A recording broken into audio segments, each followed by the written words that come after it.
আসসালামু আলাইকুম এভরিওয়ান, আশা করছি সবাই ভালো আছেন।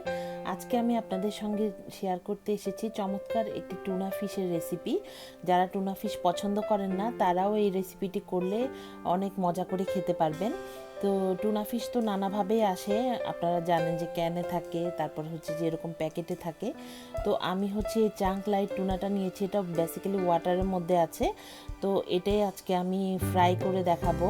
তো এটার জন্য হচ্ছে আমি একটা পেঁয়াজ নিয়েছি, একটা আলু কুচি করে নিয়েছি, আর হচ্ছে একটু চিলি ফ্লেক্স নিয়েছি, আর দুটো কাঁচামরিচ কুচি করে নিয়েছি। আর টুনাটা আমি প্যাকেট থেকে বের করে একটু চিপে নিয়েছি, এটা যেহেতু পানিতে থাকে একটু পানি পানি ছিল, সেটা আমি সেজন্য আমি একটু চিপে শুকনো করে নিয়েছি। তো আজকের রেসিপিটাতে আমি ইউজ করছি সরিষার তেল।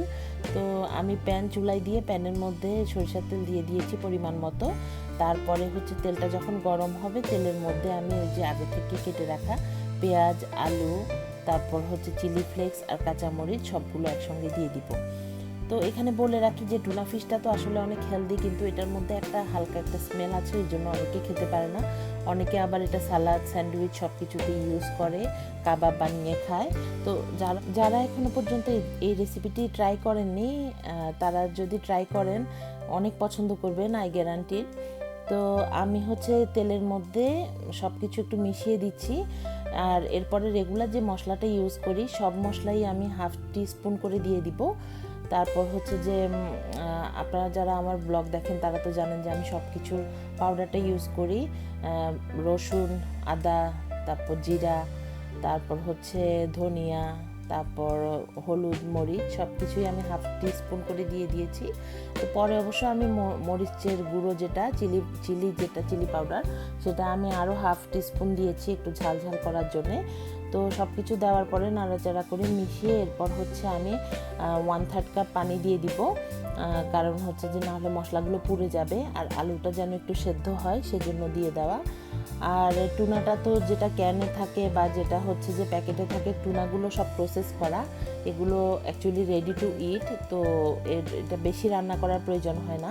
বেসিক্যালি হচ্ছে আমি যে উপকরণগুলো ইউজ করছি এগুলোই রান্না করার জন্যই হচ্ছে পানি দিয়েছি, এবং ভালো করে যেন মশলার গন্ধটা দূর হয়ে যায়। তারপরে এই পর্যায়ে এসে আমি টুনাটা দিয়ে দিচ্ছি। প্রথমে আমি 1 প্যাকেট টুনা দিয়েছিলাম, পরে দেখলাম যে না, পরিমাণে একটু কম লাগছে, সেজন্য আরও 1 প্যাকেট টুনা আমি পরে মিশিয়ে দিয়েছি। 2 প্যাকেট টুনা দিয়ে আমি করেছি, যেহেতু আলুটা একটু বড় ছিল আর পেঁয়াজটাও একটু বড় ছিল। তো এটা হচ্ছে আপনারা টুনার পরিমাণের সঙ্গে পেঁয়াজ, আলু এগুলো পরিমাণ একটু সামঞ্জস্য করলেই হয়ে যাবে। তো আমার বাসায় আসলে টমেটো নেই, টমেটো থাকলে আমি একটা টমেটো দিয়ে দিই অনেক সময়, তাতেও খেতে আরও মজা লাগে। আর এ পর্যায়ে আমি নেড়ে চেড়ে ভালো করে মিশিয়ে একটু পানি দিয়ে দিব, যেন মশলার সাথে টুনাটা ভালো করে মিশে যায় সেজন্যে। আর এ ধরনের রেসিপিতে একটা জিনিস খেয়াল রাখবেন যে এগুলো যদি একটু মানে ভাজা ভাজা হয়, পোড়া পোড়া হয়, তাহলে কিন্তু খেতে আরও বেশি মজা লাগে। তো আমি ওই জন্য পানি পুরোটাই টানিয়ে একটু পোড়া পোড়া করে ফেলবো। তো আর ধনে পাতাটা আমি ব্যবহার করব, ধনে পাতার পরিমাণটা একটু বেশিই ব্যবহার করব, কারণ টুনাতে ধনে পাতা যদি একটু বেশি দেওয়া হয় তাহলে খেতে অনেক মজা লাগে।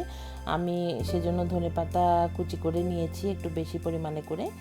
তো এই যে হয়ে গেছে আমার এটা টুনার রেসিপিটা। তো আমি এ পর্যায়ে ধনেপাতা দিয়ে দিচ্ছি একটু বেশি পরিমাণে। তো ভালো করে নেড়ে চেড়ে মিশিয়ে আর দুই মিনিটের মতো রাখবো, তাতেই হয়ে যাবে আমার রেসিপিটা। আর পুরো রেসিপিটা করতে আসলে বেশি সময় লাগে না, 15 মিনিটের মতো সময় লাগে। খুবই কুইক এবং ইজি রেসিপি। তো আশা করছি আপনাদের কাছে ভালো লেগেছে, এবং যারা এখনও ট্রাই করেননি অবশ্যই ট্রাই করবেন। তো আজকের মতো আমি বিদায় নিব। তার আগে আমি পুরনো কথাটা আবারও বলতে চাচ্ছি, যারা এখনও পর্যন্ত আমার চ্যানেলটি সাবস্ক্রাইব করেননি প্লিজ আমার চ্যানেলটি সাবস্ক্রাইব করে আমার পাশে থাকবেন। আর আমি নতুন নতুন ভিডিও দিলে ভিডিও দেখে লাইক, কমেন্ট, শেয়ার করবেন। আজকের মতো আমি বিদায় নিচ্ছি। আল্লাহ হাফেজ।